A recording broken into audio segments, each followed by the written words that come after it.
नमस्ते दोस्तों। आज इस वीडियो के माध्यम से हम कुछ ऐसी बातों के बारे में जानेंगे जो हमें ध्यान में रखना ज़रूरी है जब भी हम माता वैष्णो देवी की यात्रा प्लान करते हैं। तो चलिए शुरू करते हैं जय माँ वैष्णो देवी के नाम से। सबसे पहले जब हम किसी यात्रा की प्लानिंग करते हैं या कहीं जाने का सोचते हैं तो सबसे पहले जो क्वेश्चंस हमारे दिमाग में आते हैं वो ये होते हैं कि हम यहाँ पहुँचेंगे कैसे और फिर वहाँ का माहौल कैसा होगा, हम वहाँ रुकेंगे कहाँ। नया स्टेट होती है, नई सिटी होती है, तो हम थोड़ा उस हिसाब से डरे हुए होते हैं। लेकिन उसका सॉल्यूशन हमारे पास है कि माता वैष्णो देवी धाम पहुंचने के लिए हमें मेनली ये फोकस करना होता है कि कटरा रेलवे स्टेशन जो है वहाँ का नियरेस्ट रेलवे स्टेशन है, जहाँ से मात्र 1 किलोमीटर दूर माता वैष्णो देवी का द्वार मिल जाता है, स्वागत द्वार हमें मिल जाता है यात्रा जहाँ से प्रारंभ होती है। और जम्मू तवी रेलवे स्टेशन के बारे में मैंने यहाँ पे इसलिए लिखा है क्योंकि कई शहरों से डायरेक्ट ट्रेनें कटरा रेलवे स्टेशन तक नहीं जाती है, तो उस केस में क्या होता है कि उन्हें जम्मू तवी रेलवे स्टेशन तक के लिए ट्रेन मिल जाती है और फिर वहाँ से उन्हें बाय टैक्सी, बाय बस या by train Katra railway station जाना पड़ता है। तो जम्मू तवी रेलवे स्टेशन से कटरा रेलवे स्टेशन जाने की दूरी करीबन 50 से 60 किलोमीटर होती है, पर चढ़ाई होने के कारण करीब 2 से ढाई घंटा हमें लग जाता है। कटरा रेलवे स्टेशन पहुंचने के बाद हम वहां से ऑटो करके सीधा ही स्वागत द्वार तक जा सकते हैं। दूसरा ऑप्शन हमारे पास ये होता है, अगर हम रेलवे से ना जाएं और तो हम बस से जा सकते हैं। बस से जाने के लिए भी हमारे पास 2 बस स्टैंड है जो नियरेस्ट होंगे। एक जम्मू बस स्टैंड होता है, एक कटरा बस स्टैंड होता है। बहुत सिटी से कटरा बस स्टैंड तक बस मिलती है। अगर आपको कटरा बस स्टैंड तक बस मिलती है तो बहुत अच्छी बात है, आपको पास में ही मिल जाएगा माता वैष्णो देवी का द्वार। और बाय चांस अगर आपको कटरा बस स्टैंड तक नहीं मिलती है बस, तो आप जम्मू बस स्टैंड पर उतर जाइए, वहाँ से आप टैक्सी, बाय बस, बाय ट्रेन कटरा तक चले जाइए। अगर आप बाय फ्लाइट आना चाहते हैं तो जम्मू एयरपोर्ट यहाँ का नियरेस्ट एयरपोर्ट है, आप वहाँ तक आ जाइए। उसके बाद आपको वही फैसिलिटीज़ है, बाय टैक्सी, बाय बस आप कटरा तक पहुँच सकते हैं। कटरा पहुंचने के बाद हम सबसे पहले ये देखते हैं कि हमें रुकना कहाँ होगा। तो हमारे कटरा में आसपास आप देखोगे बहुत सारे होटल है, बहुत सारी धर्मशालाएं हैं, और जो श्राइन बोर्ड है, श्राइन बोर्ड की तरफ से वहाँ पे कई सारी धर्मशालाएं हैं, कॉम्प्लेक्स हैं, जैसे निहारिका कॉम्प्लेक्स है। तो वहाँ पर जाके आप आराम से डॉर्मेट्री वगैरह ले सकते हैं, सारे अच्छे सस्ते रेट पे भी मिल जाते हैं, आप वहाँ पर आराम से रुक सकते हैं। नेक्स्ट यहाँ पे कुछ पॉइंट्स मैंने बताए हैं जो अपने को ध्यान देने की ज़रूरत रहेगी। जैसे पहला है कि यात्रा शुरू करने के लिए आपको RFID कार्ड चाहिए होगा। RFID कार्ड एक जनरली एक ID कार्ड होता है जो हर यात्री को देते हैं श्राइन बोर्ड वाले, ताकि वो उनकी पर्सनल इन्फॉर्मेशन वगैरह स्टोर कर सके, अकाउंट मैनेज कर सकते हैं, मतलब सिक्योरिटी रीजंस के हिसाब से वो एक ID कार्ड देते हैं। ठीक है, तो ID कार्ड अपने को कहाँ मिलेगा? ID कार्ड अपने को जम्मू तवी रेलवे स्टेशन पे मिल जाता है। उसके अलावा कटरा बस स्टैंड पे जैसे उतरते हैं वहाँ पे काउंटर लगे हुए हैं, और भी बहुत जगह वहाँ पे काउंटर लगे हुए हैं, तो उसकी कोई दिक्कत नहीं है, वहाँ पे हमें मिल जाता है। RFID कार्ड के लिए अपन ऑनलाइन यात्रा पर्ची भी बनवा सकते हैं। तो श्राइन बोर्ड का ऑफिशियल वेबसाइट होती है, वहाँ जाइए, यात्रा पर्ची बुक करिए, डेट सेलेक्ट करिए, आपकी यात्रा पर्ची आपके पास आ जाएगी। फिर आप जब यात्रा शुरू करेंगे तो जो चेक पोस्ट होता है उसके बाहर ही ऑनलाइन पर्ची वालों के लिए RFID कार्ड मिलने की एक सुविधा दे रखी होती है, काउंटर होता है। वहाँ पे आप अपनी यात्रा पर्ची दिखाइए, वहाँ पे आपकी फ़ोटो वगैरह खींचेंगे, आधार कार्ड लेंगे आपका, और आपको RFID कार्ड दे देंगे। बस आपको ये चीज़ ध्यान रखनी होती है कि जितने भी लोग यात्रा करें उन सबका आपके पास एक वैलिड ID कार्ड हो, ताकि आपका जो रजिस्ट्रेशन का प्रोसेस है वो बहुत स्मूथली हो जाए। ये देख सकते हैं आप इमेज, ये इस तरीके से कुछ RFID कार्ड आपको दे देते हैं जो हर मेंबर को देते हैं वो लोग।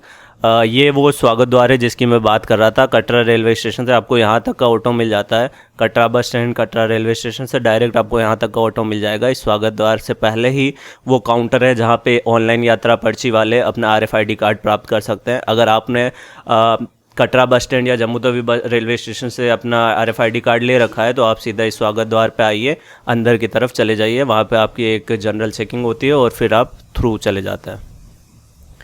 नेक्स्ट हमारे पास सबसे बड़ा कन्फ्यूज़न ये चलता है यहाँ का कि यात्रा शुरू कहाँ से करें, क्योंकि अब जो नया रूट और पुराना रूट का एक कन्फ्यूज़न सा चल गया है कि कौन से रूट पे जाए, कौन सा बेहतर है, और दोनों का डिस्टेंस इतना 7 किलोमीटर 6 किलोमीटर, तो थोड़ा बहुत यहाँ पे कन्फ्यूज़न है। तो उसको थोड़ा सा मैं आपको सॉर्ट आउट करने की कोशिश करता हूँ। तो यात्रा शुरू करने के लिए हमारे पास 2 मार्ग है। पहला तो है वालिनी ब्रिज ताराकोट मार्ग और दूसरा है बाणगंगा मार्ग। ठीक है, ताराकोट मार्ग जो है वो थोड़ा सा नया मार्ग है, अभी नया बना है, नया रूट है, और जो बाणगंगा है वो पुराना वाला मार्ग है। तो दोनों में डिफरेंस क्या है, दोनों में क्या है, वो आइए अपन एक मैप से देखते हैं। इस मैप में जैसे आप लोग देख सकते हैं कि 2 रूट है, एक तो यहाँ वालिनी ब्रिज का रूट है और एक यहाँ कटरा बस स्टैंड से बाणगंगा होते हुए अर्धकुंवारी जाने का रूट है। ठीक है। तो इसको मैं सिंप्लीफाई करता हूँ, तो अपने को मेन जो ये अर्धकुंवारी है, ये आप मिड पॉइंट मान सकते हैं भवन का, और नीचे से लेके भवन का ये मिड पॉइंट हो सकता है। ठीक है, इसको अगर हम मिड पॉइंट के लिए ट्रीट करके चले हैं तो हमारे पास दो रूट है। एक तो कटरा बस स्टैंड से बाणगंगा चेक पोस्ट होते हुए हम अर्धकुंवारी जाए, दूसरा है बालनी ब्रिज से हम ताराकोट मार्ग होते हुए अर्धकुंवारी जाए। ठीक है, तो इन दोनों मार्ग के बीच में डिफरेंशिएशन हम आगे वाली स्लाइड में देखेंगे। लेकिन उसके अलावा जो दूसरा रूट होता है अर्धकुंवारी से भवन जाने के लिए, अर्धकुंवारी से भवन जाने के लिए भी हमारे पास दो रूट है, एक होता है हिमकोटी, एक होता है हाथीमत्ता मार्ग। तो पर्सनली मैं जो सजेस्ट करूंगा वो आपको कि आप कटरा बस स्टैंड से बाणगंगा चेक पोस्ट जाए, वहाँ से आप अर्धकुंवारी जाकर हिमकोटी मार्ग से होते हुए भवन को जाए, क्योंकि ये थोड़ा शॉर्ट भी पड़ता है, इसमें थोड़ी फैसिलिटीज़ भी आपको सही मिल जाती है और आप इसमें आरामदायक तरीके से वहाँ पहुँच सकते हैं। क्योंकि हिमकोटी मार्ग जो है इसमें थोड़ी सी चढ़ाई कम है और हाथीमत्था मार्ग में थोड़ी सी चढ़ाई ज़्यादा है। तो अर्धकुंवारी के बाद तो आपको हिमकोटी मार्ग ही लेना चाहिए, और अर्धकुंवारी से पहले ताराकोट मार्ग और बाणगंगा दो मार्ग हैं हमारे पास। तो नेक्स्ट स्लाइड में हम देखते हैं दोनों मार्गों में डिफरेंस क्या है। अब पहले बात कर लेते हैं ताराकोट मार्ग की। तो गधे, खच्चर और घोड़े जो भी यहाँ पे होते हैं, इनकी भीड़ हमें यहाँ पे नहीं मिलती। ये एकदम फ्रेश मार्ग रहता है, ये सिर्फ पैदल यात्रियों के लिए बनाया हुआ है। ठीक है, पर ये नया है तो अभी वहाँ पे डेवलप हो रहा है, डेवलपमेंट चल रहा है, दुकानें लग रही है, आबादी थोड़ी कम रहती है। सुविधाएं तो सारी नहीं मिलेगी, पूरे शेड पूरे रूट पे आपको शेड मिलेगा, ताकि बारिश होगी, धूप होगी तो उससे आप बच जाएंगे। पर ये रास्ता उस अपना बाणगंगा वाले रास्ता से थोड़ा सा लंबा पड़ेगा। ठीक है, नेक्स्ट अपन चले जाते हैं बाणगंगा वाला मार्ग। तो इसमें अर्धकुंवारी तक तो आपको गधे, घोड़े, खच्चर ये मिलेंगे ही मिलेंगे, इनकी भीड़ आपको मिलेगी, पीछे से आएंगे थोड़ी सी परेशानी आपको होगी। पुराना मार्ग है तो वहाँ पे दुकानें सेट है, ऑलरेडी वहाँ पे आबादी है, आराम से वहाँ पे सारी फैसिलिटीज़ मिल जाती है। पर वहाँ पे जो सुविधाएं हैं वो थोड़ी पुरानी हो चुकी है। और एक मेन दिक्कत यहाँ पे ये है कि अगर आप दिन में इस रूट से जाते हैं तो पूरे रूट पे शेड नहीं लगे हुए हैं, तो आपको धूप का सामना करना पड़ सकता है, बारिश का सामना करना पड़ सकता है, पर ये थोड़ा सा रास्ता कम लंबा पड़ेगा। नेक्स्ट अपन बात करते हैं कि अपन अर्धकुंवारी पहुंच गए। सपोज करिए अपन ने ताराकोट मार्ग चूज़ किया और अपन अर्धकुंवारी पहुंच गए। अब अर्धकुंवारी के आगे भवन तक जाने के वापस दो रास्ते हैं, तो कौन से रास्ते पे जाना चाहिए? एक है हाथीमत्था मार्ग, एक है हिमकोटी मार्ग। हिमकोटी मार्ग में जाने के लिए आपको अर्धकुंवारी से थोड़ा सा वापस पीछे आना पड़ता है और हिमकोटी मार्ग की तरफ जाना पड़ता है, पर बेहतर यही है कि आप थोड़ा सा पीछे आके हिमकोटी मार्ग की तरफ जाए, क्योंकि वहाँ पर चढ़ाई कम है। वो बैटरी कार जाने के लिए रास्ता है, तो रास्ता भी थोड़ा चौड़ा है और आप आराम से उस पर जा सकते हैं। अगर आप बैटरी कार वगैरह बुक कराएं तो आपको उसी रास्ते से जाना पड़ेगा, हिमकोटी मार्ग से। और अगर आप चाहते हैं तो आप हाथीमत्था मार्ग से भी जा सकते हैं, पर वहाँ पर थोड़ी चढ़ाई ज़्यादा होती है। ठीक है, अब नेक्स्ट पॉइंट यहाँ पर मैंने जो दिया है अपन वो देख लेते हैं कि अर्धकुंवारी से भवन तक जाने के लिए हमें इलेक्ट्रॉनिक कार की सुविधा मिल जाती है। अर्धकुंवारी में हमें डॉर्मेट्री और धर्मशाला की भी सुविधा मिल जाती है। अर्धकुंवारी में हमें अच्छे होटल, रेस्टोरेंट की भी सुविधा मिल जाती है। लेकिन अगर आप पीक सीज़न में आते हैं तो इलेक्ट्रिक कार, डॉर्मेट्री, धर्मशाला ये सारी आपको फुल मिलेगी, तो आपको इनकी पहले से ही ऑनलाइन बुकिंग करवा लेनी होगी, तभी आप आराम से यहाँ पर रुक सकते हैं। नेक्स्ट अपन कुछ पॉइंट्स देख लेते हैं जो अपन को ज़रूरी है जानना। तो भवन पहुंचते ही अगर अपन कहीं रुकना चाहते हैं, हाँ ठीक है, अपन यहाँ सबसे पहले बात करते हैं कि अपन अर्धकुंवारी गए। अब अर्धकुंवारी से अपन को भवन पहुँचाना है।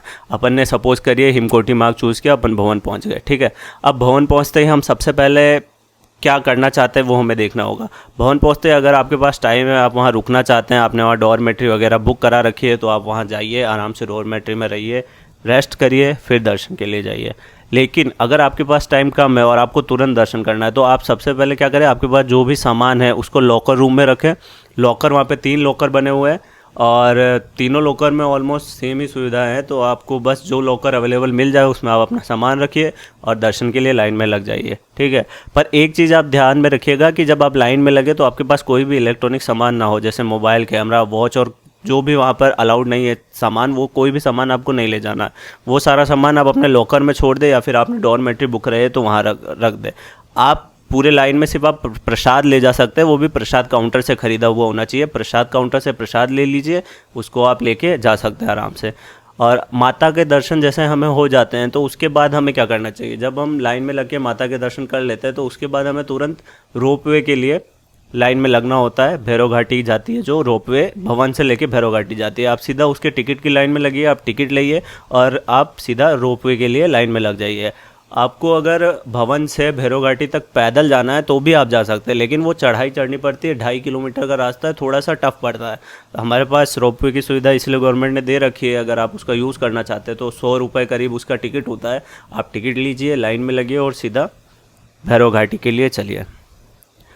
जाते जाते यहाँ पे कुछ ऐसी बातें हैं जो मैं आप लोगों को बस सजेशन के लिए बता देना चाहता हूँ, ताकि आपकी यात्रा थोड़ी सी आरामदायक हो।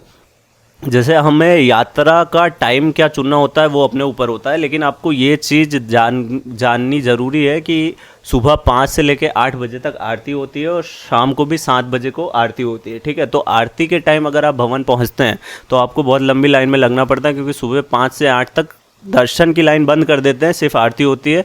उस वक्त में भीड़ इकट्ठा होती जाती है, तो जब भीड़ इकट्ठा हो जाती है तो फिर बहुत ज़्यादा परेशानियों का सामना करना पड़ता है हमें। ठीक है, तो हम यहाँ पे सबसे पहले देखते हैं कि यात्रा शाम को लगभग अगर 5 बजे शुरू करें, ताकि अपन सुबह 3-4 बजे तक 5 बजे तक भवन पहुँच जाए। तो 5 बजे से हमें पहले पहुंचना होता है, ताकि हम दर्शन करके निकल जाए वहाँ से। अगर हम 5 बजे के आसपास पहुँचते या 5 बजे के बाद पहुँचते तो हमें ब्लॉक कर दिया जाएगा, हम लाइन में खड़े रहेंगे 8 बजे तक। तो उस चीज़ से बचने के लिए अपन को यात्रा या तो आप सुबह 4 बजे शुरू करिए, 3 बजे शुरू करिए, ताकि आप दिन में पहुँच जाएंगे 10-11 बजे तक। तब तक 5 से 8 वाली भीड़ दर्शन करके जा चुकी होगी 9-10 बजे तक, फिर आप थोड़ी फ्रेशली दर्शन कर पाएंगे। ठीक है, और जैसे ही हम भवन के पास पहुँचते हैं ना, तो ऊपर क्या है, गर्मी का महीना हो या सर्दी का महीना हो, ठंड वहाँ बढ़ ही जाती है। गर्मी भी होती है, मई जून का सीज़न होता है, फिर भी भवन के वहाँ ठंड हवाएं चलने लगती है, तो जिससे हमें ठंड का सामना करना पड़ता है। तो उसके लिए अपन थोड़ा सा गर्म कपड़ा अपने साथ रखेंगे तो ज़्यादा फ़ायदा होगा। पीक टाइम में मई से जुलाई में भवन में डॉर्मेट्री, इलेक्ट्रॉनिक कार और लॉकर वगैरह सब फुल ही रहता है ऑलमोस्ट। हम लोग जब गए थे तो हम सुबह करीब 6, साढ़े 6, 7 बजे पहुँचे थे। उस वक्त 5 से 8 वाली भीड़ रुकी हुई थी, सारे लॉकर फुल थे, कहीं पे सामान रखने की जगह नहीं मिल रही थी। फिर जब वो बाद में वो लॉकर खाली हुए या किसी अलग तरीके से अपना सामान रखा और फिर हम दर्शन कर पाए। लेकिन आप ये चीज़ ध्यान रखिएगा कि आप 5 से 8 सुबह ना पहुँचे, आप या तो 10 बजे के बाद पहुँचे भवन में, या फिर आप दिन में रात में 1-2 बजे पहुंच जाए, ताकि आप 3-4 बजे तक दर्शन कर लें। और अगर ये आपके दिमाग में चल रहा है कि रात को यात्रा कर सकते हैं कि नहीं, तो ऐसा कोई दिक्कत नहीं है। 24/7 वहाँ सारी फैसिलिटीज़ रहती है, सारी दुकानें खुली रहती है। बाणगंगा चेक पोस्ट क्रॉस करने के बाद सारी फैसिलिटीज़ आपको 24/7 मिलती रहती है, तो ऐसी कोई दिक्कत ही नहीं है। और एक इम्पोर्टेंट पॉइंट मैं बताना चाहूँगा कि जैसे आप सपोज़ करिए अर्धकुंवारी पे गए, तो वहाँ जाते ही आप अपने दर्शन का टोकन प्राप्त करिए। आपको एक नंबर मिलेगा कि आपकी वेटिंग लिस्ट इतनी है, सपोज़ करिए 10 घंटे की, 12 घंटे की, इतनी वेटिंग टाइम चलता है वहाँ पे। तो अगर आपका 5-6 घंटे से ऊपर का वेटिंग टाइम है, तो एक काम करें, आप पहले भवन जाएँ, भवन दर्शन करें, भैरव घाटी दर्शन करें और आते वक्त अर्धकुंवारी का दर्शन करें, ताकि वो वेटिंग टाइम आपका कवर हो जाएगा और आप जब अर्धकुंवारी पहुँचेंगे तो आप आराम से वहाँ का दर्शन भी कर लेंगे। क्योंकि अगर आप ऐसा नहीं करते तो आपको 6-7 घंटे जो वेटिंग टाइम होता है वो अर्धकुंवारी रुकना पड़ता है, फिर वो टाइम वेस्ट होता है। तो आप टोकन ले लें और फिर आप भवन के दर्शन के लिए चले जाएँ और फिर भैरव घाटी दर्शन करें और फिर अर्धकुंवारी आ जाए।